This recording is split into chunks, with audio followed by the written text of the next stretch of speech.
for logging into our pre-recorded informational webinar of the Seattle Preschool Program Request for Investment for Facility Funds of the school year 23-24. I will go over details about the SPP Facilities Fund RFI in the next few slides.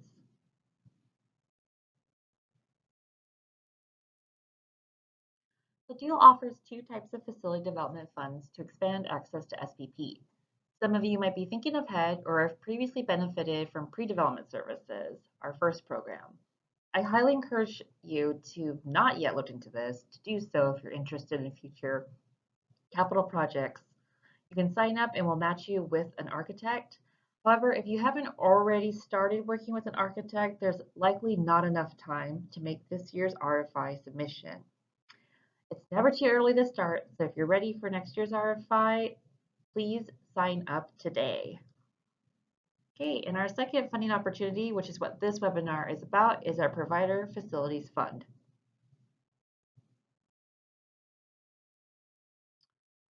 The goals of this RFI are to help providers meet preschool facility licensing standards, expand space in existing SPP preschool facilities, or start new facilities for SPP. Providers will be responsible for leading and implementing their own projects. This RFI provides financial support for the execution of agency projects. The RFI is live as of May 8th. The question and answer period is from May 8th to June 13th. We do not take individual calls or meetings, and all questions and answers are posted publicly on our website to the public. As a reminder, the deadline to submit the application with all supporting documents is by 11:59 p.m. on June 20th. Anticipated funding. This year, we have approximately $895,000 available. Center and school-based providers can apply for up to $500,000. Home-based agencies, otherwise known as FCCs or family child care providers, participating in SPP can apply for up to $75,000. DEAL anticipates reserving about 10% of the funds for eligible projects under $75,000. Additional funds may be made available in subsequent years of the levy period.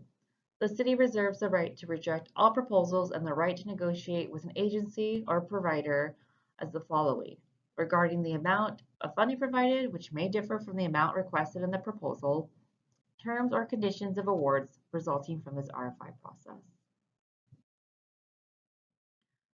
Phase 1, the RFI application, eligible applicants. Who can apply?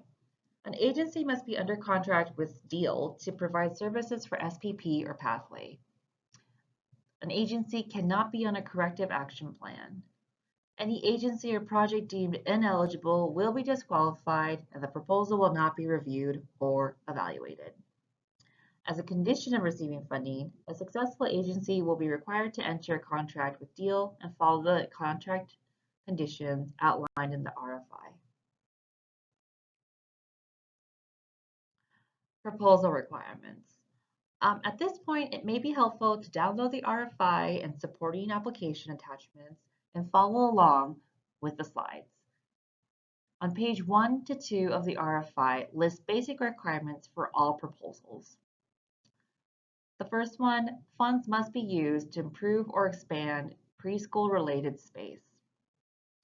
2, activities and costs must be related to delivering preschool services. I will go over numbers 3 through 8 in the following slides. Eligible activities for funding. So what can you use this funding for?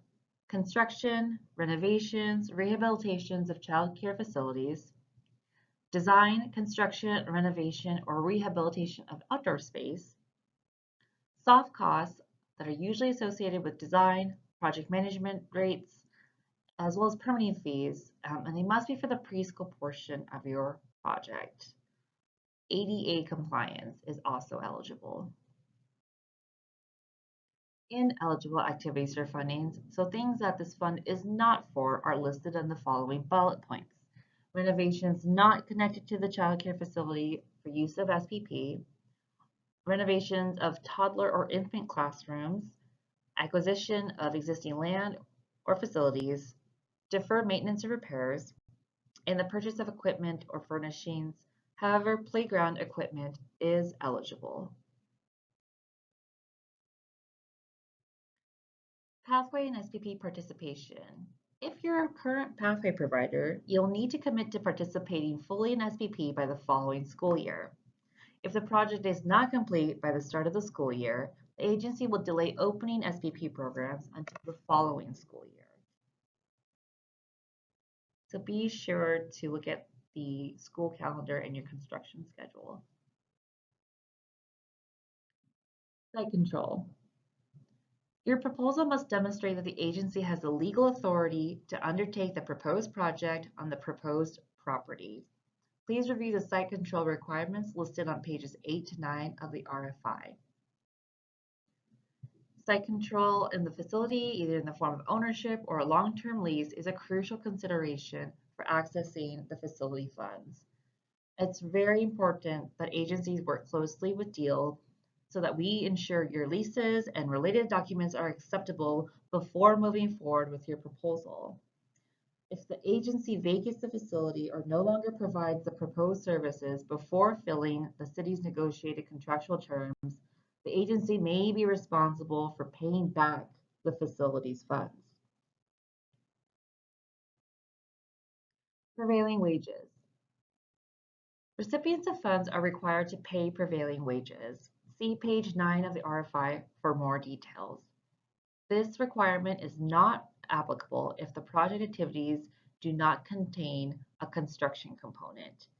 Ensure you consider this requirement when pricing your project with a contractor or architect.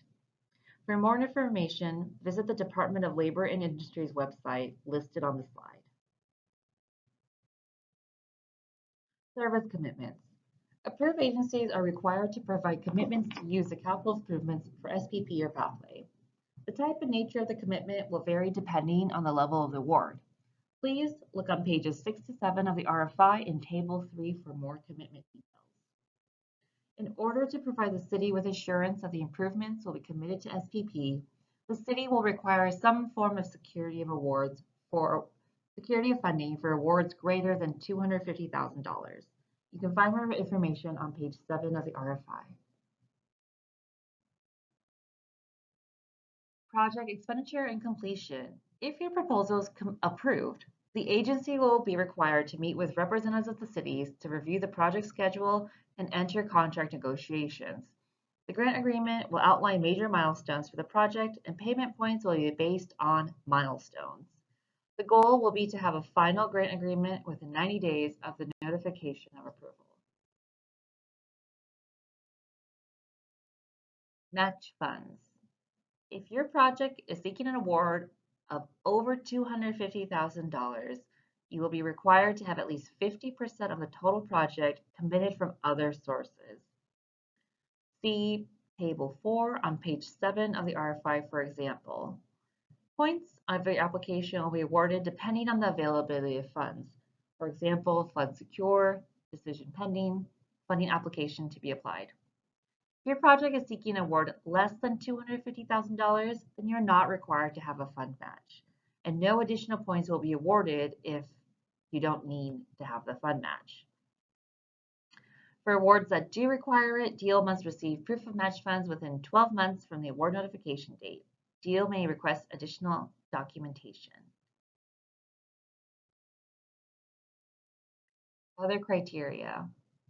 Any agency applying for funds under this RFI bears the risk of all project costs incurred prior to executing a funding agreement with the DEAL.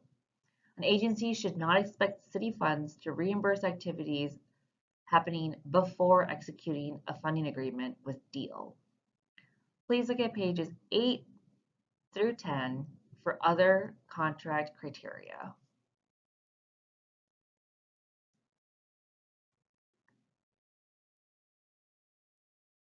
The application scoring criteria. The scoring criteria is detailed on pages 5 to 6 of the RFI. I'll discuss the evaluation process in phase 2 of this presentation. As a reminder, all submissions must meet the technical compliance requirements listed on page 4 of the RFI. This is a competitive process with no guarantee of funding, and the application with all required attachments must be received by email no later than 11:59 p.m. on June 20th. RFI application instructions to applicants. This is an overview of the complete RFI submission. I'll go over them in greater detail in the following slides. A complete RFI submission will include the proposal application, all supporting documents, project schedule, project budget, fund sources if necessary, and the labor practices and policies. Proposal application. These are different documents and are available for download on our website. There's 4 sections, so please read the application carefully. Section 1 asks for the applicant information such as organization name and address.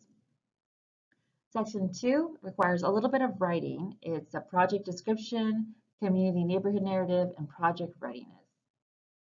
Section 3. This section is asking for business licensing information and tax status. Section 4. Project information, which is different than the project description. You can also find the corresponding directions for attachments 2 to 5 in this section. Attachment 1. All supporting documents.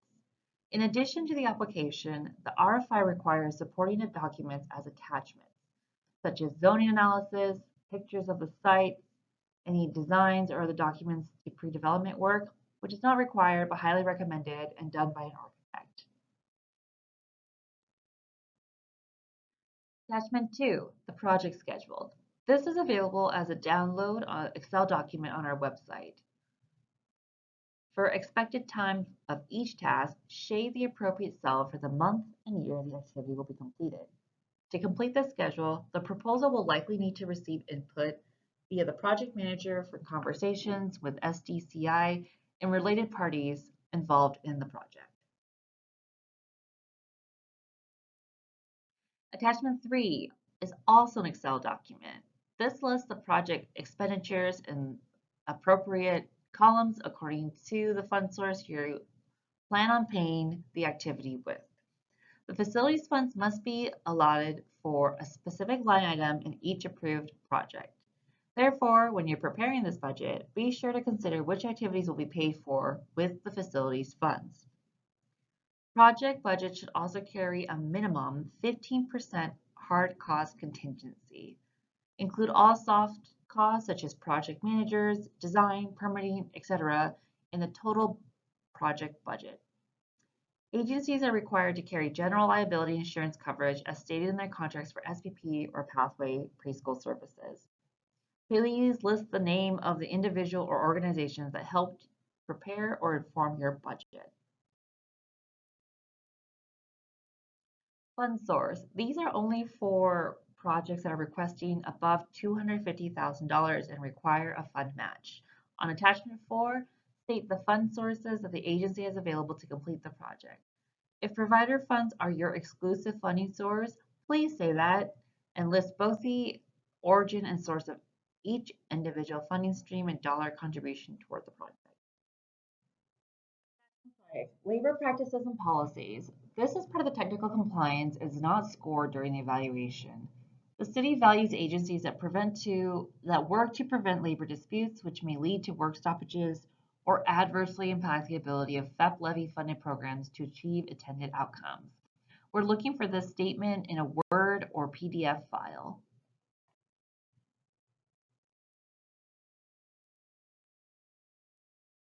Application submission. We're looking for 1 electronic copy with all attachments. A complete application must be received on or before 11:59 p.m. June 20th to dealfunding@seattle.gov. Again, if you have any questions, we can take questions between May 8th and June 13th. Please direct all questions to dealfunding@seattle.gov and include question_SPP facilities fund in the subject line.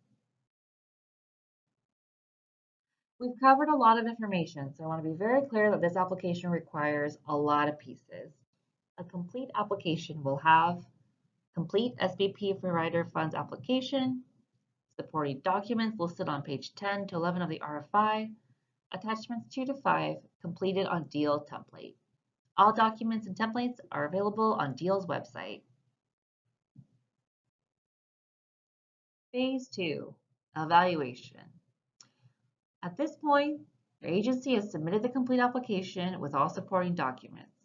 Now, responses will be evaluated using a two-step process. First, proposals will be reviewed for technical compliance with the requirements of this RFI. Second, submissions that are technically compliant will be evaluated by a panel of reviewers using criteria outlined on page 4 to 5 of the RFI.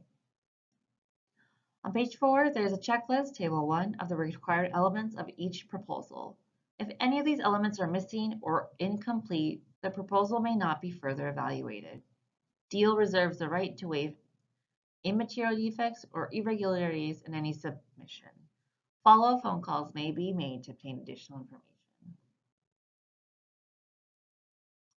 Technical assistance. As I mentioned earlier, we have a pre-development services program where Deal matches an agency with an architect to do pre-development design and work to help with a project's feasibility. If you aren't already working with an architect, then there's not enough time to make this year's RFI submission deadline. However, it's never too early to start thinking about capital work so you're ready for next year's RFI. We have 3 wonderful architects working with us. Deal will match you with one of them best suited on your needs. Anjali Grant with Anjali Grant Design, Forrest Murphy with Cast Architecture, and Arthur Furukawa with Sub-Architects. They're all experienced in child care licensing standards, feasibility, capital work, and permitting. What the architects do and don't do. They do site or facility existing conditions assessments, establishing project goals, code analysis of basic land use and zoning codes, summary of permitting processes and facility modifications, basic site plans or floor plans, basic cost estimations. What they don't do is project management, the physical construction of the work, writing your grant application, structural engineering, the permitting itself, funding or fundraising. The RFI is a competitive process. The pre-development program is available as technical assistance, and participating in the program does not guarantee funding from the RFI. So today's recorded webinar will be posted online along with all the RFI materials. If you have any questions, please email them dealfunding@seattle.gov. The final day to submit questions is June 13th, and any interested applicant should submit an RFI with all attachments by 11:59 p.m. on June 20th. Thank you.